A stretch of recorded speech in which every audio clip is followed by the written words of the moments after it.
지도안 양식이고 이것을 바탕으로 지도안을 구성했습니다. 1차 시 분량의 수업 지도안입니다. 주제로는 지폐 속 기술이고 학습 목표로는 우리나라 화폐의 변천사에 대해 알아볼 수 있다. 세계 각국의 지폐에 대해 이해할 수 있다. 빈 화폐에 직접 디자인하여 나만의 디자인을 만들 수 있다. 입니다. 제가 실습 나가기 전에 대학교 안에서 만들어본 지도안이랑 지도안은 좀 다른 차별점이 있다면 창의지성 요소인데요. 추가로 배움 중지 수업 요소 두 가지가 좀 다르다고 생각을 했습니다. 이렇게 세 영역으로 나누어서 수업에 해당하는 요소에 체크하는 식으로 만들어졌더라고요. 이 수업에서는 상상력과 문화적 창조력 그리고 사회적 실천 이렇게 체크하였고 수업 의도로는 우리나라 화폐의 변천사에 대해서 알아보면서 우리나라 역사에 대해서 한 번 더 알아볼 수 있는 계기를 만들어주고 보면서 따라그리는 것이 아닌 상상력으로만 작품 활동을 하여 창의성을 유지해주는 의도를 담고 있습니다.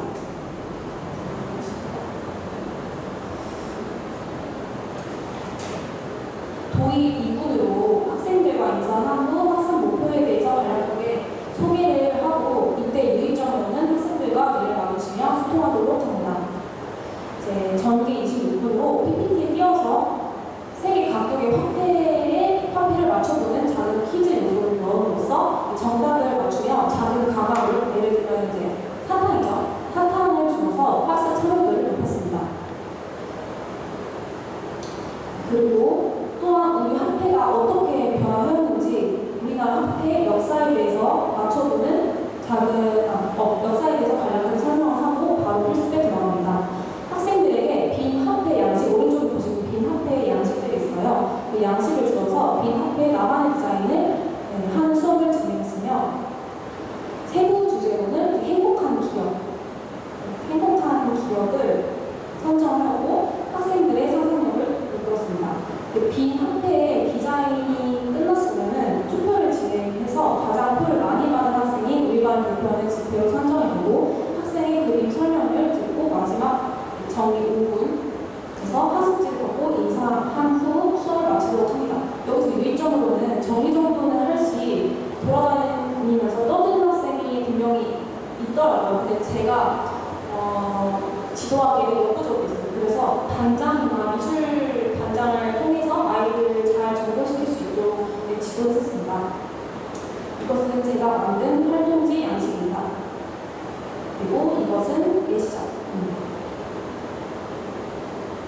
다음으로는 2-1차시 수업 지도안입니다. 주제로는 데칼코마니 기법을 활용하여 코미디언 작품 패러디 해보기이고 학습 목표로는 마우리치오 카텔란 작가의 코미디언 작품의 의도를 알 수 있다.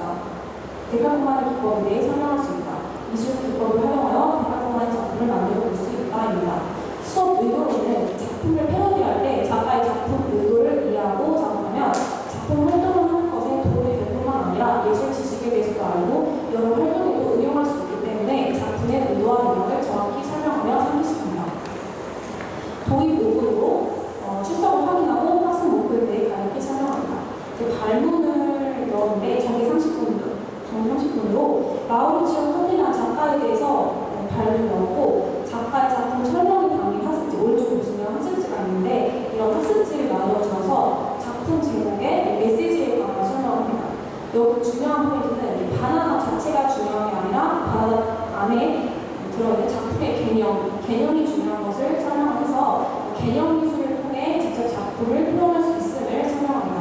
또한 이 작품 주제가 바나나를 테이프로 붙여 놓았을 뿐인데 이것이 1억 4천만 원에 팔린 것에 대해서 과연 작품성이 있는지 없는지에 관해 찬반 의견을 듣고 발표하도록 수업을 하고 직접 과일을 붙이게 되면 부패를 하기 때문에 데칼코마니 기법을 통해서 작품을 패러디하는 수업을 구성했습니다. 그 전에 먼저 데칼코마니 기법에 대해서 기법 표현 방법에 대해서 짤막한 예시 영상을 보여줌으로써 개념에 대해서 정확히 인지시키고 활동 방법에 대해서도 이론적으로 설명을 다시 설명합니다. 학습지를 나눠준 후 주제는 과일로 정했습니다. 과일로 정하여 데칼코마니 기법을 통하여 실습을 하고 PPT에 예시작을 띄어 이해력을 높였습니다.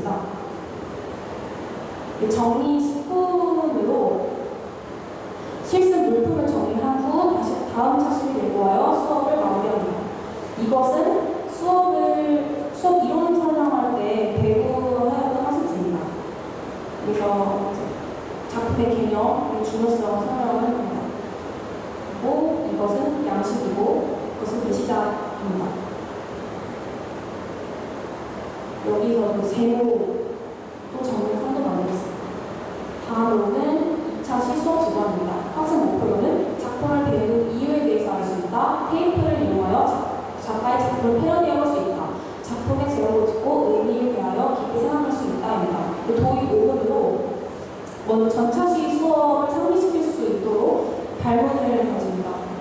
그리고 학생 목표를 소개한 후 코미디언 작품의 의도에 대해서 설명을 한 후 이러한 작품을 배우기 이유는 여러 가지 기법과 개념 미술을 통해서 미술의 지식적 폭을 넓히기 위함을 알려줍니다.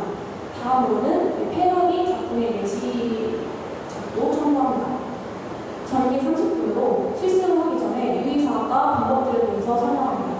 먼저 테이프를 이용하여 다양한 사용법의 예시를 설명하고 유의점에서 너무 많은 테이프를 쓰지 않고 정도를 지정되어 있어요. 왜냐면 제가 직접 수업을 시험했을 때 애들이 테이프를 굉장히 많이 뜯더라고요. 학교 다 예산으로 사용하는 거기 때문에 제가 직접 정해드렸어요.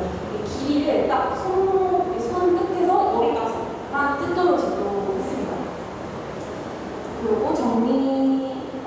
그리고 나서 실습지의 제목과 왜 제목을 그렇게 지어냈는지에 관해 세부적으로 적을 수 있게 했습니다. 실습이 끝난 후 각 모듈별로 두 명 대표를 뽑아서 그림에 대해서 설명하는 시간을 갖도록 했습니다. 마지막 정리 10분으로 정리정돈과 학습지를 거두며 수업을 마무리합니다. 이것은 활동지 예시 작품 완성 작품입니다. 교직 간의 변화에 대해서 설명드리기 전에 제가 직접 PPT로 수업을 진행했었는데 어떻게 했는지 빠르게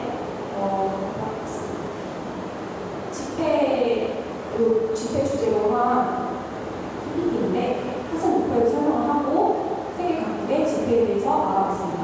이런 식으로 PPT 먼저 사진을 띄운 후 아이들이 이제 맞추는 거예요. 미국, 그것은 뭘까요? 대만? 일본, 대만, 캐나다. 이거는 약간 위에 힌트가 있어요. 또 때리고 맞추고 때리고 줬습니다. 우리나라 화폐의 변천사에 대해서 알아봤는데 이렇게 흐름별로 설명을 드렸습니다. 빈 화폐의 나만의 디자인 하기 실습을 앞서 전에 순서에 대해서 이제 세부적으로 설명을 했는데 빈 화폐에서 그림을 그린 다음에 투표를 진행해서 가장 많이 받은 학생이 이제 강화문으로 들어오서 작품 설명을 듣는 수업까지 마무리하였습니다. 작품을 전 항상 제가 먼저 작품을 다 끝내고 나서 PPT를 띄워놨습니다. 애들이 그걸 보고 참고를 할 수 있게 했습니다. 네, 실습 시작하기 앞서 주제는 행복한 기억으로 선정했습니다. 정리를 하고 다시 나누겠습니다. 다음으로 데카코만 기법을 활용하여 코미디언 작품 패러디 해보기 수업이 있었는데 학생 목표에 대해서 설명하고 마우리조 카티나 작가의 코미디언 작품에 관하여서 이론적으로 설명했습니다. 그리고 실습하기 전에 데카코만 기법의 개념에 대해서도 명확히 설명을 하고 이것은 데카코마니 기법 활동 영상인데 그 짤막한 영상인데 얘들이 이거를 보고 이해를 잘하더라고요. 이 영상을 첨부했습니다. 예시작을 띄어서 아이들이 좀 더 참고할 수 있겠습니다. 주제는 과일로 잡았습니다. 마지막으로 목표에 대해 설명을 하고 이거는 이제 바나나 1억 4천만 원에 팔린 바나나가 전시되어 있었는데 이것을 데이비드 다투다라는 행위 예술가가 먹어버린 퍼포먼스를 벌였습니다.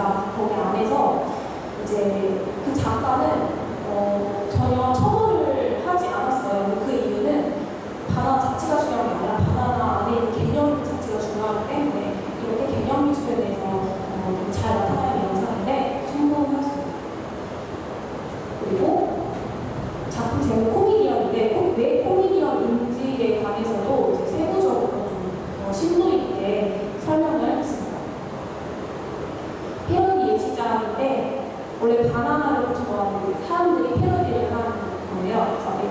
뭐 어떤 과인지 맞출 수 있게 했습니다. 이것은 완성 작품이고 PPT 띄어서 실습을 하도록 제도했습니다. 그리고 저번에는 제목만 적었었는데 세부적으로 무슨 과일인가요? 또 이 과일을 그린 이유, 마지막으로 과일 제목을 그렇게 지은 이유, 이렇게 세부적으로 나누게 해서 학생들이 그림에 대해서 좀 많이 생각할 수 있게 개념 미술을 끄집어냈던 것 같습니다. 마지막으로 발표 보는 시간을 갖고 마무리하였습니다. 이렇게 수업의 흐름은 전반적으로 설명을 드렸습니다. 마지막으로 저희 교직관의 변화에 대해 발표하겠습니다. 제가 생각했을 때 교직관은 실습을 나가기 전과 후로 많이 나고 생각했습니다. 정말 많이 바뀌었는데 나가기 전에 교사의 역할이 가장 많이 차지하는 비중은 수업에 대한 능력이라고 생각했습니다. 어떻게 하느냐에 따라서 아이들의 능력이 좌우될 수 있고 수업을 체계적으로 완벽하게 준비해서 가르치는 것이 효율적이고 정확하게 지식을 가르치는 것이 가장 중요하다고 생각되었습니다. 하지만 현장에 나가서 실습을 하게 되면서 생각했던 것보다 지도하는 것이 훨씬 더 쉽지 않은 걸 느꼈고 교사가 잘 가르치는 것도 중요하지만 그것만큼 중요한 것은 생활 지도임을 알게 되었습니다. 수업을 진행하면서 돌발적인 상황이 많이 생겨나는 경우가 있을 시 학생 말을 잘 들어주는 것도 중요하지만